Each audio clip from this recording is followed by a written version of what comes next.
7 дугаар бүлэг. Энэ бүлэгт би хүнд байгаа зовлонгийн талаарх тайлбарыг бүрэн гүйцэд болгохын тулд шаардлагатай 6 санааг дэвшүүлж байна.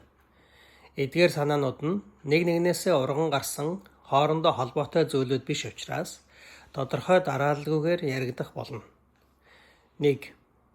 Христ итгэл бишрэлд зовлонтой холбоотой нэгэн парадокс байдаг. Ядуус та нар ерөөлтэйе гэж хэлдэг.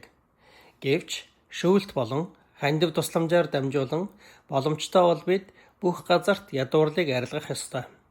Мөн хавчиг дагсад ерөөлтэй гэж хэлдэг. Гэвч бид хавчлагаас мултрахын тулд энэ хотоос нөгөө хот руу зүгтэж болно. Гетсеманд эзэн Есүсийн залбирч байсан шиг бид ч бас хавчлагаас мултрахын төлөө залбирч болно. Гэхдээ дээр хэлсэнчлэн зовлон зүдгүүр үнэхээр ерөөлтэй сайн зүйл юм бол бид зүгтах биш, харин мөшгөх ёстой юм биш үү? Тэгвэл би ингэж хариулах байна. Зовлон зүдгүүр гэдэг өөрөө сайн зүйл биш. Гэхдээ зовлон зүдгүүр гэдэг зүйл түүнийг туулж туршиж буй нэгний хувьд түүнийг Бурхны хүсэлд дуулууртай болгож байдаг бол хөндлөнгөөс ажиглаж буй нэгний хувьд бол түүнд өрөвдөх сэтгэлийг төрүүлж буйны үйлс хийхэд хүргэж байдгаараа ашиг тустай. Уналтанд орж зөвхөн хэсэгжилсэн байдлаар аврагдаж буй ертөнцөөс бид дараах зүйлсийг ялган харж болно. 1. Бурханаас бууж ирж буй цэвэр сайн. 2. Тэрслүү бүтээлүүдийн бий болгож буй цэвэр хорон муу. 3. Тэрхүү хорон мууг Бурхан өөрийн авралын зорилгын төлөө ашиглаж буй явдал. 4. Үүний үр дүнд зовлон зүдгүүрийг хүлээн авч, гэм нүглээ хүлээн зөвшөөрч гэмшилснээр хүрч болох цогт сайн. Бурхан цэвэр хорон муугаас цогт сайныг бүтээж чадж байлаа гэд цэвэр хорон мууг үлдэж буй хүмүүс хариуцлагаас чөлөөлөгдөх боломжгүй. Үүнийг ялгаж салгах нь маш чухал. Нүгэл үлдэхгүй байх нь боломжгүй ч нүгэл үлдэгч нь золгүй. Нүгэл нь гарцаагүй нэгүслийг нэмэгдүүлдэг боловч үүгээр шалтгаан үргэлжлүүлэн нүгэл үлдсээр байх боломжгүй. Загалмайн үхэл нь өөрөө түүхэндх хамгийн хорон муу хэрнээ бас нэгэн зэрэг түүхэндх хамгийн сайн үйл хэрэг байсан. Гэвч тийм байлаа гэд Юдасын хийсэн зүйл хорон муу чигээрэл үлдэх болно. Бид үүнийг эхлээд бусад хүмүүсийн туулж туршиж буй зовлонгийн асуудалтай дүйцүүлэн харж болно. Энэрэнгүй сайхан сэтгэлтэй нэг хүн хөршийнхөө сайн сайхны төлөө цэвэр сайн ухамсартайгаар үйлдэх явцдаа Бурхны хүслийг биелүүлж байлаа гэж бодъё. Эсрэгээрээ хэн нэг харгас хэрцгий хүн хөршөө зовоон цэвэр хорон мууг үлдэж байсан ч гэсэн Бурхан тэр хүнийг мэдээчгүй байхад тэрхүү хорон мууг нь ашиглан цогт сайныг бүтээлээ гэж бодъё. Энэ үед эхний хүний тухайд бол хүүхэд нь болохынхоо хувьд Бурханд үйлчилж байхад, харин нөгөө хүний хувьд бол Бурханд зөвхөн хэрэглүүр нь болж үйлчилж буй хэрэг юм. Та бүхэн юу ч хийсэн бай Бурханы зорилгыг биелүүлж байдаг. Гэхдээ Юдасын нэг адил үйлчлэх үү? Эсвэл Иоханы нэг адил үйлчлэх үү гэдэг нь асуудал юм. Өөрөөр хэлбэл энэ бүх тогтолцоо нь бүхэлдээ сайн ба муу хүмүүсийн хоорондох зөрчилдөөний төлөө зориулагдсан мэт байдаг.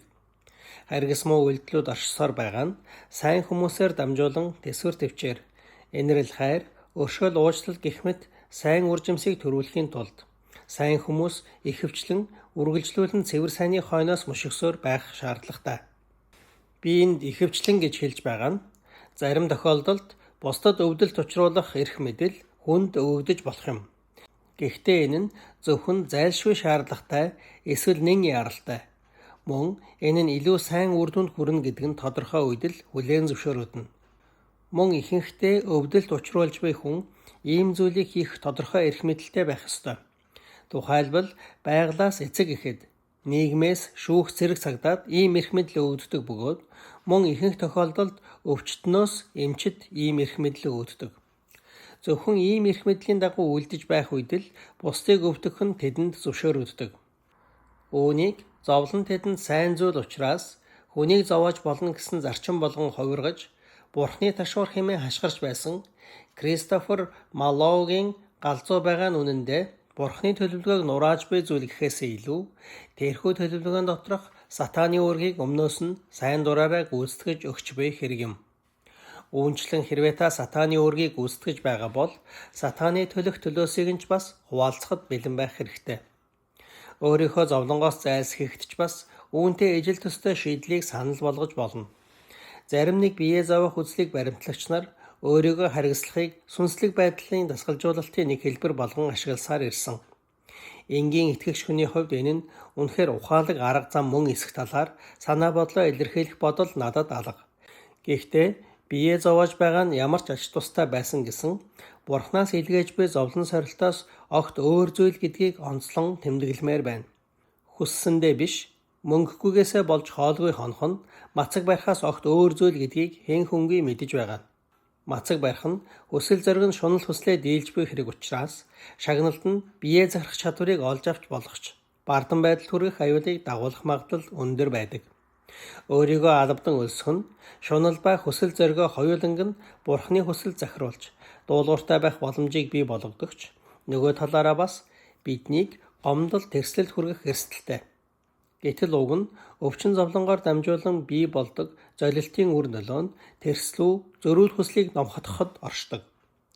Шийдэмгий болгож өгч байдаг өөрийгөө зовоох дадал нь хүний дотоод хүсэл тэмүүллийг сахилга баттай болгоход хэрэгцээтэй зүйл учраас өөрийгөө бүхэлд нь Бурханд бүрэн зориулахад бэлтгэх шат төдий зүйл юм.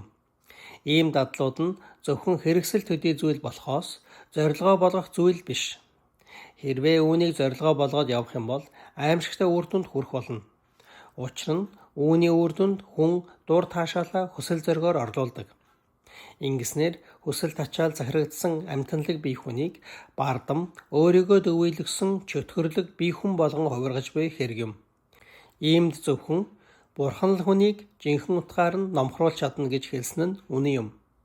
Зовлон сорилт бол хүн төрлөختөн хууль ёсны дагуух арга замаар өөрсдийн төрлөх бузар бугаасаа зайлсхийж, өөрсдийн төрлөх сайныг олж авахыг эрмэлзэж байдаг тийм ертөнцид л үйлчилдэг зүйл. Хүсэл зоригоо Бурханд дуулууртай болгохын тулд ингэж Бурханд даатгахыг хүссэн хүсэл зориг бидэнд байх ёстой бөгөөд мөн хүсэл зоригийг дуулууртай болгож өгөх объектууд байх ёстой. Христ итгэл бишрэл доторх өөрийгөө үгүйсгэх гэсэн ойлголт нь стоик гүн ухааны хэлдэг шиг мэдрэмжгүй хүйтэн байдлыг хэлж байгаа юм биш. Харин хууль ёсны сайн зөв зүйлсийн хойноос мушгих явцдаач Бурхныг бүхнээс дээгүүр тавих байр суурийг хэлж байгаа юм. Тийм учраас Гетсеман дах төгс хүнд хэрв эцгийн хүсэлд нийцж байвал зовлон шанал болон үхлээс зайлсхийхийг хүссэн жинхэнэ бас хүчтэй хүсэл байсан.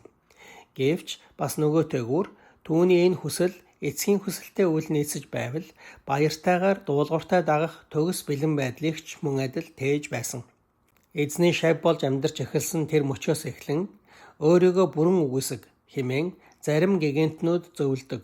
Гэхдээ миний хувьд бол үүнийг зөвхөн цаашдаа өөрийгөө үгүйсгэх шаардлагатай орчин нөхцөл ирэх үед ийм зүйлд бэлэн байх ёстой гэсэн үг л гэж ойлгож байна.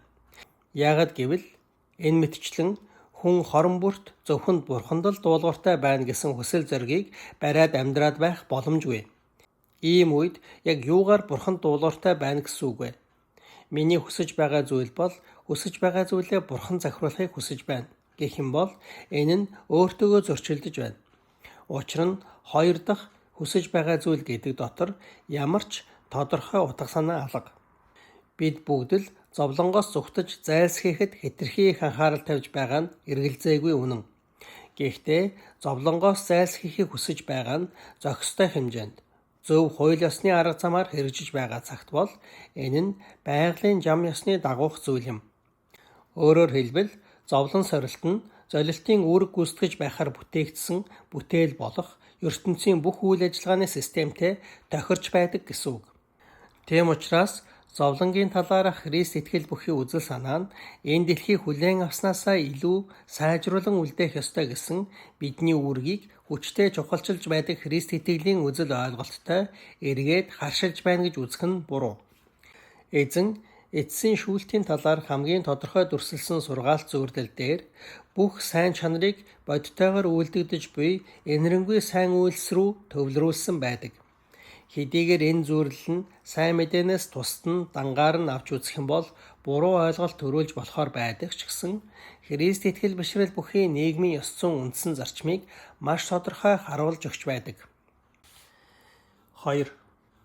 Хэрв зовлон сорилт нь золилтын салшгүй нэг хэсэг юм бол Бурхан ертөнцийг бүрэн золигдсон гэж үзэх юм уу? Эсвэл золигдох боломжгүй гэж үзэхээс нааш зовлон сорилт ирсээр байх юм байна гэсэн урьдчилсан таамаглал бидэнд байх ёстой. Тийм учраас манай эдийн засаг, улс төр, эсвэл эрүүл ахуйн тогтолцоонд өөрчлөлт шинжилэлт гарах юм бол энэ газар дээр Тэнгэрийн хаанчлал байгуулагдах мэтээр ярьж, хэлж, амлаж буй хэн нэгний үгэнд Христэд итгэгчид итгэж чадахгүй. Энэ нь нийгмийн хөдөлгөөнд оролцогч нарын урмыг хугалж буй мэт сонсогдож байж болох юм. Гэвч үнэндээ тийм биш. Харин ч хүнийхээ хувьд амсаж байгаа нийтлэг зовлон зүдгүүрээ хүчтэй ухамсарлах нь чадах чинээгээрээ бүх зовлон зүдгүүрийг арилгахад хүчтэй түлхэц болдог бөгөөд ёс суртахууны хуулийг зөрчиж байж биелүүлэхийг оролддог хэд хийрхсэн найдваруудаас тутахааргүй бүр адилхан хэмжээнд хүчтэй урам зориг болж өгдөг. Өнөөгийн бузармууг арилгахын төлөө хүчтэй оролдлого хийхийн тулд төсөөллийн дэлхийн диваажин байх шаардлагатай гэсэн энэ онолыг хувь хүний амьдралд хэрэгжүүлж үзэх юм бол ямар утгагүй зүйл болох нь шууд илэрдэг. Өлссөн хүн хоол идэж, өвчтөй хүн эмчилгээ авсан ч амьдралын өксөж уруудах зам урдын адил өөрийг нь хүлээж байгаа гэдгийг мэдэж байдаг ч хоололж эдгэрхийг хүсдэг. Би энд манай нийгмийн тогтолцоонд огцом хүчтэй өөрчлөлт хийхэн зүйтэй эсэх талаар хэлэлцэх гэж байгаа юм биш. Харин зүгээр л ямар нэг эмийг уухтаа мөнхийн үрлгэж андуурч болохгүй гэдгийг л уншигчдад сануулмаар байна. 3. Нэгэнтээ л энд улс төрийн асуудал хөндөгдөж байгаагаас хойш Бурханд бууж өгөх, дуулууртай дагах гэх мэт Христ итгэл бишрэлийн сургаалууд нь цэвэр теологийн шин чанартай бөгөөд улс төрийн үзэлтэй ямар ч холбоогүй гэдгийг тодорхой болгож тавьж хаад цааш үргэлжлүүлэх ёстой болж байна. Энэ хүртэл ярьж хэлсэн зүйл маань засаглалын хэлбэр, иргэний эрх, иргэний дуулууртай байдал зэрэг асуудалтай ямар ч холбоогүй. Бүтээгч болон бүтээлийн хоорондын харилцаа нь давтагдшгүй өвөрмөц учраас бүтээлийн бүтээгчийнхээ өмнө хүлээж буй дуулууртай байдлын төрөл ба төвшин нь цорын ганц давтагдшгүй өвөрмөц юм. Тиймээс эндээс ямар нэг улс төрийн санаа авах боломжгүй. 4. Миний бодлоор зовлонгийн талаарх Христийн сургаал нь бидний амьдарч байгаа ертөнцийн талаарх маш сонин нэгэн баримтыг тайлбарлаж өгдөг. Бид бүгд тогтвортой аз жаргал, аюулгүй байдлыг хүсэж байдаг боловч Бурхан үүнийг энэ ертөнцийн мөн чанараар дамжуулан биднээс холдуулсан байдаг. Гэхдээ баяр зугаа, таашаал, баяр баясгалан энэ дэлхийгээр нэг элбэг тараасан байдаг. Бид хизээж бүрэн аюулгүй байж чадахгүй. Гэхдээ бид хангалттай их баяр жаргалыг эдэлж чаддаг бөгөөд заримдаа бүр хөөрлийн оргилд хүрэх мөчүүд ч байна. Яагаад ийм байдаг нь ойлгож ядах зүйлгүй. Бидний олж авахсан хэмээн хүсэж байдаг амар амгалан аюулгүй байдал нь зүрх сэтгэлээ дэлхий рүү чиглүүлж, Бурхан руу эргэж ирэхэд саад болдог. Гэхдээ аз жаргалтай хайр дурлалын хоромхон зургийн мөчүүд, байгалийн үзэгслэн, найрал хөгжим, найзуудтайгаа өнгөрөөлж буй зугаатай мөчүүд, халуун устай онгоцонд орох, эсвэл хөл бөмбөгийн тэмцээн үзэх гэх мэт зүйлүүдэд ийм хандлага байдаггүй. Эцэг маань бидэнд аялах замдаа ая тухтай буудалд саатаж амарч сэргээд авахыг зөвшөөрөх боловч тэдгээр буудлуудыг гэр орно гэж андуурхаар зүйлийг хийхгүй. 5. Бид хүн төрөлхтний зовлонд эц төгсгөл гэж байхгүй гэх мэт явган үг яриагаар зовлонгийн асуудлыг жинхэнэ байдлаас нь уламд ордуулж болохгүй. Миний шүд одоо X гэсэн хэмжээнд өвдөж байлаа гэж бодъё. Мөн дэргэд маань сууж байгаа хүний шүд ч бас X гэсэн хэмжээнд өвдөж эхэллээ гэж бодъё. Хэрв та хүсвэл энэ өрөөнд дотор мэдрэгдэж буй нийт өвдөлтийн хэмжээ 2x боллоо гэж хэлж болох юм. Гэхдээ энэ үед хэнч 2x хэмжээний өвдөлтийг мэдрээгүй гэдгийг санах шаардлагатай. Бүх орон зай цаг хугацаагаар хайж үзсэн ч ийм нийлмэл зовлон ухамсарлаж байгаа хүнийг олж чадахгүй. Зовлонгийн нийлбэр гэсэн зүйл байхгүй. Учир нь ийм нийлбэр зовлон туулж байгаа хүн нэгч байхгүй. Тэсэж болох хамгийн дээд хэмжээндээ зовж буй хүний хувьд бол тэр хүнд үнэхээр аимшигтай зүйл тохиож байгаа нь үнэн. Гэхдээ тэр мөчөд тухайн хүн орчлон дээр байж болох зовлонгийн хамгийн дээд хэмжээнд хүрсэн гэсэн үг юм. Сая хүний туулж буй зовлонг нийлүүллээ гэд зовлон илүү томорно гэсэн зүйл байхгүй. 6. Бүх бузар мөгийн дотроос зөвхөн өвдөлт нь хоргойжүүлж ариутгагдсан эсвэл халдваргүйжүүлсэн хормоо юм. Оюун санааны хормоо эсвэл алдаа нь дахин давтагдаж болно. Учир нь алдаа үүсгэж буй анхны шалтгаан нь байсан хэвээр байж болно. Гэхдээ үүнээс гадна бас алдаа өөрөө шинэ алдааг төрүүлж байдаг. Хэрвээ маргааны эхний алхам буруу байх юм бол дараагийн алхмууд ч бас бүгд буруу болно. Нүгэлч мөн адил. Анхны мэхлэлт бүхий уруу татлах нь хэвээр байгаа цагт нүгэлч бас дахин давтагдаж болно. Гэхдээ бас үүнээс гадна нүгэл өөрийн уг чанараараа нүглийг төрүүлдэг. Учир нь нүгэл нь хүнийг нүгэл дадлагжуулж, мэс чанарын дуу хоолойг сулруулдаг. Үүнчлэн өвдөлт зовлонч бас хормоогийн нэгэн адил их үсэр бүхий шалтгаан нь байсан хэвээр байгаа цагт дахин давтагдаж болно.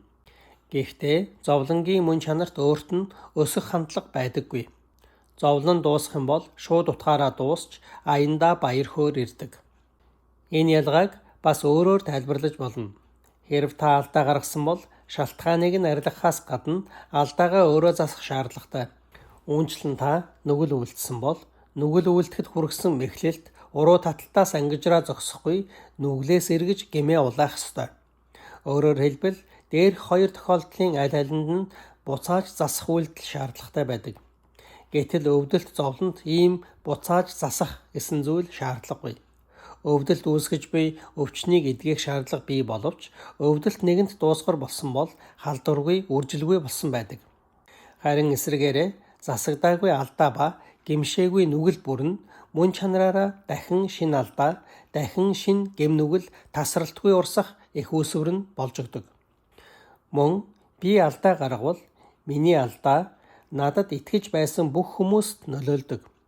Би олонний өмнө нүгэл үлдвэл харж байсан хүмүүс нь хамсаатан болж, яллаж, буруутгасан хүмүүс нь хайр болон даруй байдлаа алдах аюулд хүрдэг. Гэтэл өвчин зовлонгийн хувьд хөндлөнгөөс ажиглаж байгаа хүмүүст муу биш, харин сайн үр нөлөөтэй. Өөрөөр хэлбэл тэдэнд өрөвдөж энерги сэтгэлийг төрүүлж байдаг. Иймд төгс нийлмэл сайныг бүтээхийн тулд Бурхны голчлон ашигладаг энэ бузар муу нь хамгийн ариутгагдсан, халдваргүйжүүлсэн бузар муу бөгөөд дээр нь бас өөрт нь ерөнхийдөө бузар мууд байдаг хамгийн муу шинж чанар болох өсөж үржих хандлага байдаггүй.